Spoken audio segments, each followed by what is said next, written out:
Momentet e frikshme që tronditën Big Brother Kosova. Dhuna nuk është argëtim. Big Brother Kosova, një format që në thelb synon argëtimin, reflektimin social dhe bashkëjetesën mes karaktereve të ndryshme. Ka kaluar ditë të jetë shqetësuese në primet e fundit.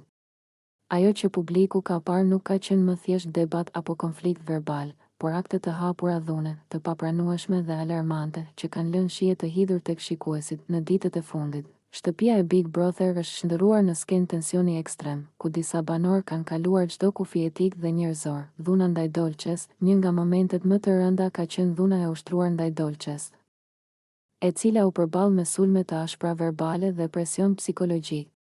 Sjellja agresive, toni kërcënues dhe mungesa e respektit krijuan një situatë të rëndë, ku një banore u vu në pozitë të pabarabartë dhe të pambrojtur. Ky lloj presioni nuk mund të justifikohet me lojë apo strategji. Dhuna ndaj Benitës, po aq shqetësuese ishin edhe momentet e dhunës ndaj Benitës, ku konfliktet eskaluan në forma të papranueshme. Debatet u kthyen në fyrje personale, në nënçmime dhe sjellje që synonin ta degradojnë tjetrin si njeri.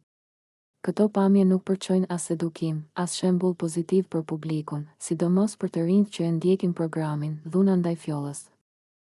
Fjolla gjithashtu u bë objekt i sulmeve të rënda, duke përjetuar situata që të i kalojnë çdo normë të bashkëjetesës.